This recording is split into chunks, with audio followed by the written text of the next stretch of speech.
എമ്പുരാൻ സിനിമയെ പൂട്ടാൻ ഇറങ്ങിയവർ ഇപ്പോൾ സംവിധായകനും നിർമ്മാതാക്കൾക്കും പിന്നാലെയാണ്. കേന്ദ്രനെയും പരിവാരത്തെയും തൊട്ടാൽ ED വീട്ടിൽ വരുമെന്ന് പറഞ്ഞ് നാവെടുത്തില്ല, വന്നു കഴിഞ്ഞു. സിനിമയുടെ അണിയറക്കാരെ കൊണ്ട് സിനിമയിൽ കത്രിക വയ്പ്പിക്കാനും അവർക്ക് കഴിഞ്ഞു.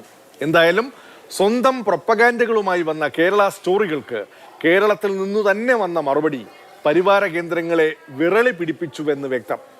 സൈബർ അണികളുടെ അധിക്ഷേപം മുതൽ കേന്ദ്രമന്ത്രിയുടെ പ്രതികരണം വരെ അതാണ് കാണിക്കുന്നത്. എന്തായാലും വിവാദങ്ങളെ തണുപ്പിക്കാൻ അണിയറ പ്രവർത്തകർക്ക് സിനിമയിൽ അല്ലറ ചില്ലറ കത്രികപ്പണി വേണ്ടി വന്നു.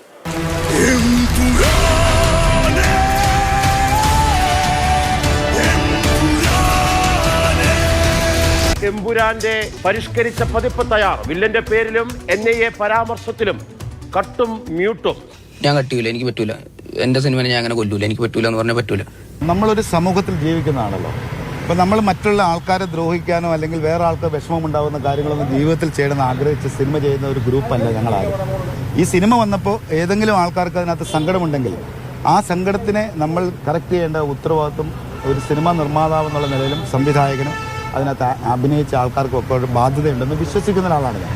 ആ വിശ്വാസത്തിൻ്റെ പേരിൽ ഞങ്ങളുടേതായ ഒരു തീരുമാനമാണ്, ഞങ്ങൾ ഒന്നിച്ച് കൂടായിട്ട് എടുത്തൊരു തീരുമാനമാണ്. അതിലൂടെയാണ് ഈ ഒരു എഡിറ്റ് നടന്നിരിക്കുന്നത്.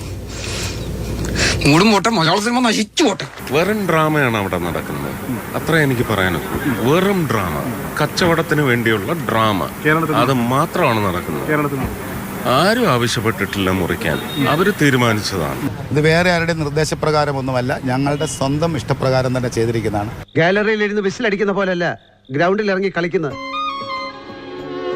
ആ വിഷയം അനുഭവിച്ചാലേ അറിയും. വിയോജിപ്പുകൾ ഉണ്ടെന്ന് ഞാൻ വിശ്വസിക്കുന്നില്ല. കാരണം എന്താണെന്ന് വെച്ച് കഴിഞ്ഞാൽ അങ്ങനെ ഒരു വിയോജിപ്പ് ഒരാൾക്ക് ഉണ്ടായി കഴിഞ്ഞാൽ നമുക്ക് ചെയ്യാൻ പറ്റുന്ന കാര്യമല്ലല്ലോ അത്. കാരണം എല്ലാവരുടെയും സമ്മതം അതിനാവശ്യമാണ്. ഈ സമ്മതത്തിലൂടെ തന്നെ ചെയ്യുന്ന കാര്യമാണത്. തീരുമാനത്തിൽ മുരളി ഗോപി ഉണ്ടോ? ഉണ്ട്, മുരളി ഗോപിയും ഉണ്ട്. This is a war. എല്ലാവരും അവരവരുടെ നിങ്ങൾ ജയിച്ചു കാണാനാണ് ആഗ്രഹിക്കുന്നത്. സിനിമ കഴിഞ്ഞിറങ്ങി പൃഥ്വിരാജിനെ കെട്ടിപ്പിടിച്ച് ചിത്രത്തെ അനുമോദിച്ച സംവിധായകൻ കൂടിയായ BJP നേതാവ് മേജർ രവിയും ആദ്യം പറഞ്ഞത് വിഴുങ്ങി ചിത്രത്തിനെതിരെ രംഗത്ത് വന്നു. മോഹൻലാൽ അറിയാതെയാണ് പൃഥ്വിരാജും മുരളി ഗോപിയും സിനിമയിൽ ഗുജറാത്ത് കലാപം കുത്തിത്തിരികിയതെന്ന് മേജർ രവി. ഇതിനു മറുപടി സിനിമാ രംഗത്തു നിന്ന് തന്നെ വന്നു. മോഹൻലാൽ ഫാൻസ് അസോസിയേഷന്റെ വായിലിരിക്കുന്നത് കേട്ട മേജർ രവിയെ മല്ലികാമ്മയും വെറുതെ വിട്ടില്ല. മോഹൻലാൽ പടം കണ്ടിട്ടില്ല എന്നുള്ളത് പറഞ്ഞത് ഞാൻ നുണ പറഞ്ഞു തന്നത്. ആന്റണി പെരുമ്പാവൂരെന്തേ പറഞ്ഞ് അവരെല്ലാം കഥയൊക്കെ തീരുമാനിച്ചിട്ട് എല്ലാം കണ്ടിട്ടാണെന്നുള്ളത് അല്ലേ? ചേച്ചി പറഞ്ഞു ഞാൻ ചേച്ചിയുടെ മോനെ ഒറ്റപ്പെടുത്തി. എന്തിനാണ് പൃഥ്വിരാജിനെ കണ്ടറിയുന്നത്? അതിന് ആരെങ്കിലും ഒന്ന് പ്രോപ്പറായിട്ടൊരു ഉത്തരം പറയൂ. ഈ സ്ക്രിപ്റ്റ് അവരാരും കണ്ടില്ലെന്നോ? കഥ കണ്ടു, വായിച്ചു. ഞാനൊരു എഴുത്തുകാരനാണ്, ഞാനത് കഴിഞ്ഞ് പലതും മാറ്റും. പടം കാണലാണ് മുഖ്യം. ഈ മേജർ രവി എന്തായിരുന്നു പടം കണ്ടിറങ്ങുമ്പോ കാണിച്ചത്? എന്നെ കയറി കെട്ടിപ്പിടിക്കുന്നു, പൃഥ്വിരാജിനോട് പറഞ്ഞത് ചരിത്രമാകും മോനെ എന്ന് പറയുന്നു, ബഹളം. ഞാൻ പറഞ്ഞത് പടം ഇറങ്ങി വരുന്ന സമയത്ത് yes, technically it's A fantastic film. ഇപ്പോഴും ഞാൻ അതിൽ തന്നെ നിൽക്കുന്നു. പിന്നെ രാജ്യദ്രോഹപരമായിട്ടുള്ള കാര്യങ്ങളുണ്ട് എന്നുള്ളത് ഞാൻ ഇപ്പോഴും പറയുന്നു, അപ്പോഴും പറയുന്നു. അപ്പൊ അതൊക്കെ എന്തുകൊണ്ടാണ്, എവിടുന്നാണ് ഇതിന്റെയൊക്കെ ഉത്ഭവം എന്നൊക്കെ ഉള്ളത് ലാലു അത്രയ്ക്ക് വിശദമായിട്ട് പഠിക്കാനുള്ള സമയമുണ്ടെന്ന് എനിക്കറിയാം. പക്ഷെ എനിക്കറിയാം, ഞാനിതൊക്കെ അന്വേഷിക്കുന്ന ആളാണ്. ഒരു പടം കഴിഞ്ഞിട്ട് ഇറങ്ങി വരുന്ന സമയത്ത് നമ്മളെപ്പോലുള്ള ഒരാള് ആദ്യം ഇത് വല്ലതും പറഞ്ഞു കഴിഞ്ഞാൽ അതിന്റെ നെഗറ്റിവിറ്റിയാണ്. കൂനിമ്മേ കുരുന്ന് പറഞ്ഞതുപോലെയായി ഇപ്പൊ കാര്യങ്ങൾ. കഷ്ടകാലത്ത് കുഷ്ഠം വന്നു എന്ന് പറയുന്ന പഴഞ്ചൊല്ലല്ലേ കുറച്ചുകൂടെ നല്ലത്. അപ്പൊ ഞാനായിട്ടൊരു ഇനിഷ്യേറ്റീവ് എടുക്കണ്ട, ഞാനായിട്ടൊരു സംഭവം ട്രിഗർ ചെയ്യണ്ട. പക്ഷെ ജനങ്ങൾ ഇളകിയപ്പം ഇപ്പോഴും ഞാൻ അതിനെക്കുറിച്ച് അധികം പറഞ്ഞിട്ടില്ല, മനസ്സിലായല്ലോ. ഞാൻ പറഞ്ഞിട്ടില്ല, ഇത്രയേ ഉള്ളൂ. പടം കണ്ടു ഇത്. പിന്നെ ഞാനെങ്ങനെ, എവിടെയാണ് ഞാൻ പറഞ്ഞത് ചേച്ചിയുടെ പടം കൊള്ളൂല എന്നുള്ളത്? നിങ്ങൾ എവിടെയെങ്കിലും ഒരു സ്റ്റേറ്റ്മെന്റ് പറ. ഒരുപാട് വിഷമമുണ്ട് അമ്മയ്ക്ക്, അമ്മ ഇത് ഇടാൻ പോവാന്ന് പറഞ്ഞു. അവനറിയാം എനിക്ക് അങ്ങനെ ഒരു വിഷമം തോന്നുമ്പോഴേ ഞാനത് ഇടുകയുള്ളൂ എന്നുള്ളത്. അല്ല, അമ്മ എന്താണെന്ന് വെച്ചാൽ ചെയ്തോ അമ്മയെന്ന് പറഞ്ഞു. ഞാൻ പറഞ്ഞു നീ ഒന്നും എഴുതണ്ട, പക്ഷെ ഞാനിത് ഇടും മോനെ എന്ന് 2 മക്കളോടും പറഞ്ഞിട്ട് ഞാൻ എഴുതിയ ഡ്രാഫ്റ്റ് അവർക്ക് ആദ്യം അയച്ചു കൊടുത്തതിന് ശേഷമാണ് ഞാൻ FB-യിൽ പോസ്റ്റ് ചെയ്തത്. ഒരിക്കലും പൃഥ്വിരാജിനെ ഒറ്റതിരിഞ്ഞ് ആക്രമിക്കേണ്ട കാര്യമില്ല. പൃഥ്വിരാജും ഞങ്ങളും എല്ലാവരും ഒന്നായിട്ടെടുത്ത തീരുമാനമാണ് ഈ സിനിമ. ആരെങ്കിലും ആന്റി നാഷണൽ പ്രൊപ്പഗണ്ട നടത്തിയാൽ അല്ലെങ്കിൽ ആന്റി ഗവൺമെന്റ് നടത്തിയാൽ ഞാനൊരു രാഷ്ട്രവാദിയാണ്, രാഷ്ട്രീയവാദിയല്ല. അപ്പം അതുകൊണ്ട് ഞാൻ ഡെഫിനറ്റായിട്ടും ഒപ്പോസ് ചെയ്യും. നിങ്ങൾ സത്യത്തെ മറച്ചു വെച്ചു. ഗോത്ര എന്ന് പറയുന്നത് എന്താണ്? നിങ്ങൾ ആദ്യം തൊട്ടിങ്ങനെ തുടങ്ങുക. അതില്ലാതെ നിങ്ങൾ പകുതിക്ക് വെച്ചിട്ട് മുസ്ലിങ്ങളെ പോയിട്ട് ഹിന്ദുക്കൾ കൊല്ലുന്നു എന്ന് മാത്രം കാണിച്ചു കഴിഞ്ഞാൽ ഇവിടെ മനസ്സമാനത്തിൽ ജീവിക്കുകയാണ് ഹിന്ദു മുസ്ലിം. അതിനിടയിൽ നിങ്ങൾ 20 വയസ്സായിട്ടുള്ള കുട്ടികളെ തലയിൽ ഇതാണോ കയറ്റുന്നത് നിങ്ങൾ? നമ്മളല്ലേ ഉള്ളൂ നമ്മുടെ ഭാരത് മാതാവിനെ കാക്കാൻ. മല്ലിക സുകുമാരന്റെ വാക്കുകളോട് ഒരു BJP നേതാവ് പ്രതികരിച്ചത് നോക്കുക. കേരളത്തിൽ വലിയൊരു വിഭാഗം ജനങ്ങളും BJPയെ തള്ളിക്കളയുന്നതിന് വേറെ കാരണം ചെയ്യേണ്ട. ഇതുപോലുള്ള നേതാക്കൾ മതി.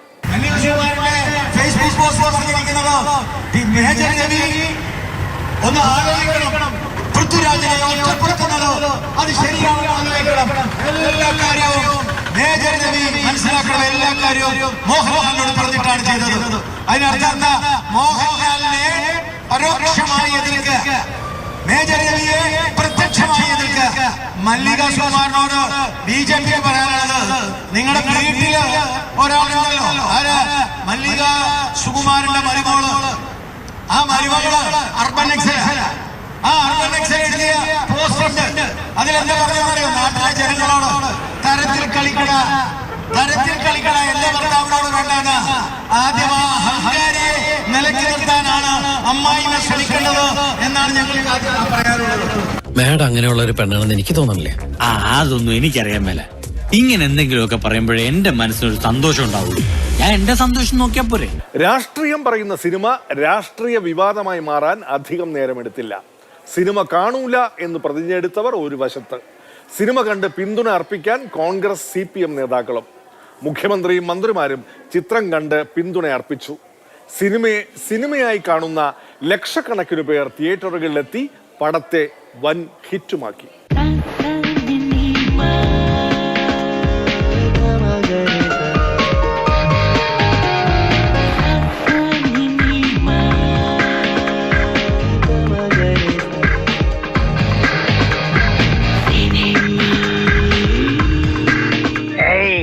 ഒന്ന് ചോദിച്ചോട്ടെ, നമ്മൾ എന്തിനാ ഇത്ര പിറകിലിരിക്കുന്നത്? കുറച്ചുകൂടി മുന്നോട്ട് അങ്ങോട്ട് ഇരുന്നൂടെ? ഈ സിനിമ കാണാന്ന് പറഞ്ഞാ പിന്നിലിരിക്കുന്ന ഒരു ഗെയിമാണ്. ഓ അങ്ങനെയാണോ? ഞാൻ ഈ സിനിമയെ കാണാറില്ല. ഒരു മതനിരപേക്ഷ രാജ്യത്തിന്റെ ആവശ്യകതയെ ഫലപ്രദമായിട്ട് അവതരിപ്പിച്ച ഒരു സിനിമയുടെ ഭാഗമായിട്ടാണ് എനിക്ക് തോന്നിയത്. സിനിമ ആകുമ്പോൾ സിനിമയുടേതായ ഇടംപൊടിയും സിനിമയുടേതായ രീതികളും ഒക്കെ ഉണ്ടാവും. എന്തായാലും തൻ്റെ ഇടത്തോടു കൂടി ഇങ്ങനെ സിനിമ നിർമ്മിച്ച പൃഥ്വിരാജിന് ഒരു അഭിവാദ്യം ഞാൻ അർപ്പിക്കുക. ഈ സഖാവ് നമ്മുടെ സഖാവാണ്. ഇപ്പൊ പൃഥ്വിരാജ് സംവിധാനം നടത്താൻ കഴിവുള്ള ഒരു സംവിധായകനായിട്ടും മോഹൻലാൽ അഭിനയിക്കാൻ കഴിവുള്ള നടനായിട്ടുമാണ് എനിക്കും കേരളത്തിലെ സാമാന്യമായ സിനിമാ സഹോദരങ്ങളെ മനസ്സിലാക്കാൻ കഴിയുന്നത്.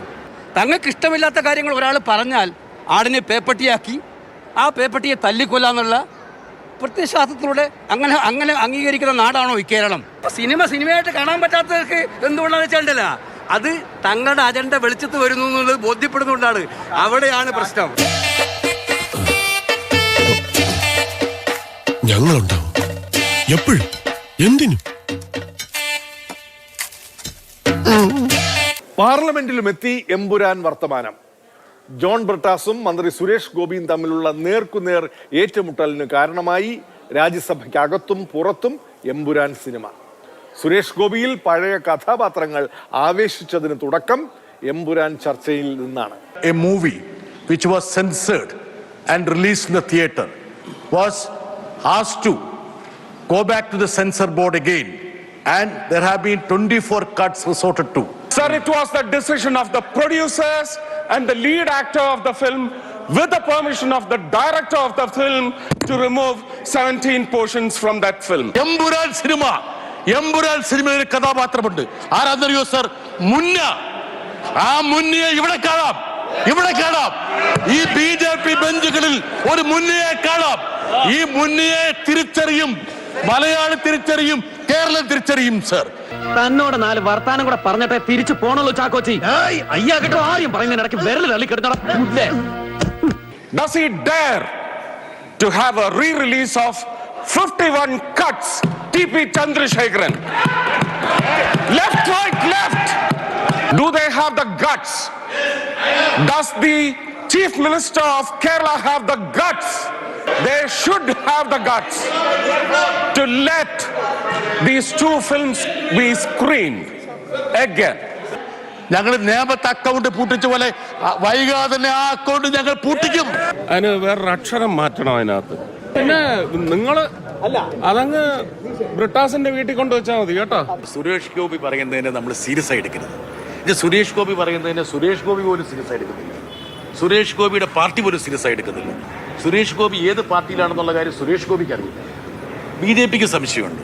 അങ്ങനെ ഒരു വ്യക്തി പറയുന്ന കാര്യത്തിന്റെ ഓരോ സൂക്ഷ്മതലങ്ങളും നമ്മൾ വിലയിരുത്തി അതിനെ നമ്മൾ എന്താ പറയാ തൂക്കി നോക്കുന്നതിൽ അർത്ഥമില്ല.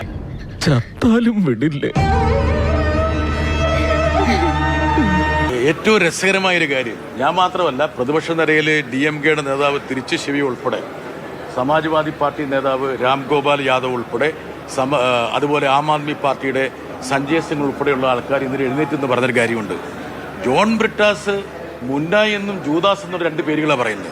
അത് ഞാനാണെന്നും പറഞ്ഞിട്ട് സുരേഷ് ഗോപി എന്തിനാ എഴുന്നേറ്റെന്ന് അവർ ചോദിക്കുന്നു. മൂപ്പർ വിചാരിച്ചത് മൂപ്പറെ കുറിച്ചാണ്, അല്ലെങ്കിൽ മൂപ്പറെക്കൊരു തോന്നലുണ്ടായി അദ്ദേഹത്തെ കുറിച്ചാണ് ഞാൻ പറഞ്ഞതെന്ന് വിചാരിച്ചിട്ട് അദ്ദേഹം എഴുന്നേറ്റു.